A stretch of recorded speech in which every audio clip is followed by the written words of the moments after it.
Quand vous commencez à voir comment les choses qui semblaient déconnectées à l'époque et qui semblaient ne pas aller dans votre sens et que vous regardez Dieu les arranger, cela aide à renforcer votre confiance. Lorsque vous traversez quelque chose maintenant parce que vous vous rendez compte, attendez une minute. S'il m'a soutenu pendant mes 20, 30 ans et même pendant mon adolescence, lorsque je regarde en arrière et que je vois les petites choses que j'ai écrites, je me dis, oh mon Dieu, le Seigneur agissait déjà à l'époque pour me faire dévier dans une direction particulière. Ces antécédents deviennent un stimulant pour vous dans les choses actuelles que vous affrontez dans la vie. Je veux savoir comment trouver Dieu dans les difficultés. Que devons-nous faire pour avoir une perspective qui nous permette de voir Dieu passer? Parce que la turbulence est une telle chose. Pour une personne émotive comme moi, comment voir Dieu quand il y a tant de turbulences? Comment faire pour que ce soit clair? Papa, Priscilla ou quelqu'un d'autre? Eh bien, vous savez quoi? Il y a beaucoup de moments dans la Bible où les gens luttent avec Dieu. Ouais. Rebecca veut savoir pourquoi, combien de temps. La Mhm. grande question de Job est pourquoi les justes souffrent-ils? C'est donc une fausse nouvelle de supposer que d'être engagé avec Christ signifie que vous ne souffrirez pas. Dans ce monde, vous aurez des tribulations. Jean chapitre 16, verset 33. Mais alors il dit, prenez courage, j'ai vaincu le monde. Ainsi, les circonstances ne doivent jamais avoir le dernier mot, bien qu'elles soient réelles et que vous deviez y faire face. La question est donc, comment les gérer? Bien souvent, les gens veulent trouver Dieu au milieu des souffrances, alors qu'ils n'ont pas construit une relation avec Dieu avant que cela n'arrive. Mais c'est difficile de couler des fondations dans une tempête, c'est une chose difficile à faire. L'idée est de construire de plus en plus votre confiance en un Dieu souverain. Dieu a deux volontés. Il a une volonté inconditionnelle et une volonté conditionnelle. Sa volonté inconditionnelle signifie qu'il va le faire, que vous le vouliez ou non, parce qu'il a décidé de le faire. Sa volonté conditionnelle signifie qu'il va le faire si vous remplissez les conditions.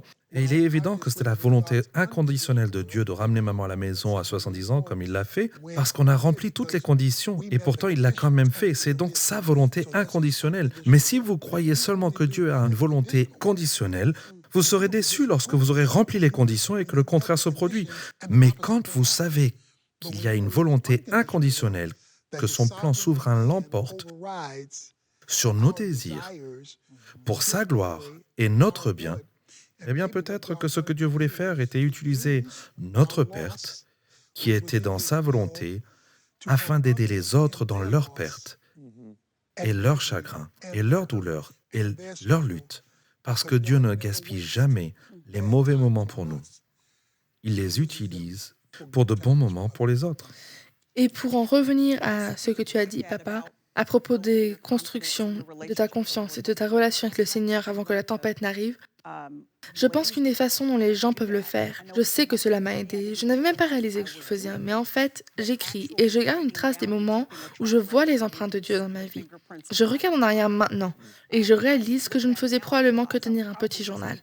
Je ne suis pas une de ces personnes qui tiennent un journal tous les jours ou même religieusement, toutes les semaines ou quelque chose comme ça. Mais quand il se passe quelque chose, je vois les empreintes de Dieu ouvrant ou fermant une porte qui, avec le recul, me fait réaliser que c'était son meilleur plan pour moi. Où je vois quelque chose qui est juste, que certains considèrent comme ordinaire. Mais il y a les traces du travail habile du Dieu. Il déplace les choses. J'écris cela car vous ne vous en souviendrez pas de ce qui s'est passé il y a 10 ans.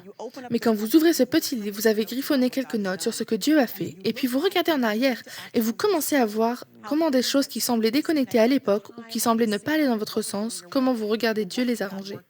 Cela vous aide à renforcer votre confiance lorsque vous traversez une épreuve, parce que vous vous rendez compte qu'il m'a soutenu dans ma vingtaine, ma trentaine et même mon adolescence.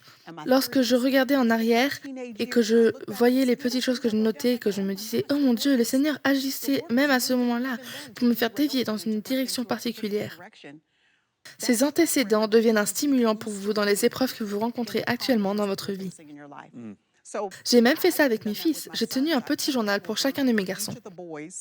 J'ai acheté un petit carnet, j'ai commencé quand mon aîné avait 5 ans. Je suis allée chez Ross Dress Forless, dans le coin arrière. Ils ont un petit carnet pour 5,99 $. Et de temps en temps, quand je vois juste un petit indice dans une question qu'ils ont posée ou une conversation que nous avons eue, une façon dont je peux voir Dieu travailler et bouger, et quelque chose qu'il a prévu pour eux, je l'écris. Parce que je veux pouvoir le leur donner et leur dire, écoute, S'il a fait ça pour toi, alors quand tu rencontreras les obstacles de la vie, ce qui nous arrive à tous, alors tu peux lui faire confiance parce qu'il a déjà prouvé qu'il sera fidèle. Oui, et Jonathan, tu as mentionné la lutte avec Dieu et que nous t'avons tous regardé faire de très près parce que tu es la tête de la famille. C'est comme tu commences ceci et tu finis ceci. Tu t'entraînes et tu finis par faire. C'est comme ça que ton esprit fonctionne. Mais comme nous parlons, comme nous avons entendu ces choses qui ont été dites, je me souviens, je pense que dans le chapitre 9 du livre, tu parles essentiellement d'arriver à l'endroit où tu as réalisé que la réponse de Dieu était oui ou oui, et que tu devais t'y rendre par toi-même. Peux-tu développer ce point quand il Oui, s'agit de... absolument. Je pense juste à ce que papa dit dans sa volonté conditionnelle et inconditionnelle. Comme si nous avions rempli les conditions. Alors, j'attends simplement. Pendant tout ce temps, j'ai de Ouais, l'espoir. nous tout le l'étions temps. tous. Et je regarde maman décliner, en quelque sorte, et je me dis, ce n'est pas grave, parce que la volonté sera plus grande. Donc, j'ai fait cela dans mon esprit, et l'effort que nous avions mis en avant, juste en appelant le nom du Seigneur, et j'ai senti que c'était une grande opportunité pour lui. Je l'ai mis sur lui.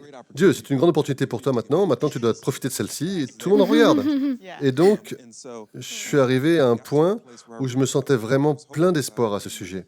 Et quand il a dit, en gros, non, c'est comme ça que je l'ai reçu initialement, et qu'on a tout essayé, mais que finalement, on s'en est pas vraiment sorti. On n'a pas non plus fait un chemin hors du chemin. Vous n'avez pas fait ces choses, mais ensuite, Dieu, dans mon temps de calme, de silence et de solitude, j'ai trouvé la clarté, juste en passant du temps avec Dieu. Et il m'a dit, tu ne comprends pas ma victoire. Tu te plains, parce que tu ne comprends pas vraiment ce que Jésus-Christ a fait. C'était dur pour toi de voir ta mère mourir. Mais combien plus dur était-ce pour moi de voir mon fils mourir, afin que ta mère puisse vivre? Et quand j'ai pensé à la vie qui a été donnée dans sa volonté inconditionnelle, que sa volonté inconditionnelle, même en répondant à ses conditions, était meilleure que pour ce quoi j'ai prié, en essayant de répondre à sa volonté conditionnelle, tu as demandé la guérison. Elle l'a obtenue. Vous lui avez demandé d'être avec sa famille. Elle l'a eu. Vous avez demandé qu'on s'occupe bien d'elle. Elle l'a obtenu. Vous ne comprenez pas? Je vous ai donné tout ce que vous avez demandé à un niveau supérieur à celui que vous avez demandé. Et tu ne comprends pas parce que tu es un enfant. Tu vois ce que je veux dire? C'est la même chose avec mes enfants. Ils ne comprennent pas jusqu'à ce qu'ils arrivent à un point de maturité où ils peuvent dire « Oh papa, sa volonté est juste la meilleure. Et maintenant, on peut faire ce que ma mère a toujours dit. Enfin, ma mère, comme si elle n'était pas la tienne. Nous pouvons faire ce que notre mère a toujours dit. Votre plus grand ministère viendra de votre plus grande misère.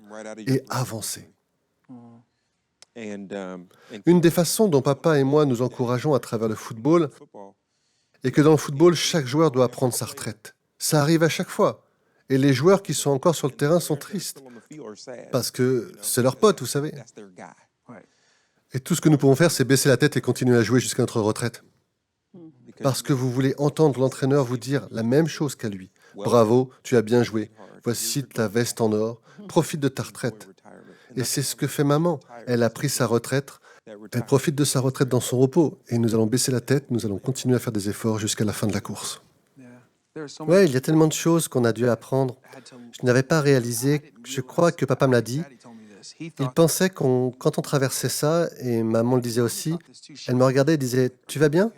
Mais c'était pas un « ça va » normal, c'était un peu comme « c'est le gamin qui pourrait s'effondrer avec tout ce poids sur lui émotionnellement ».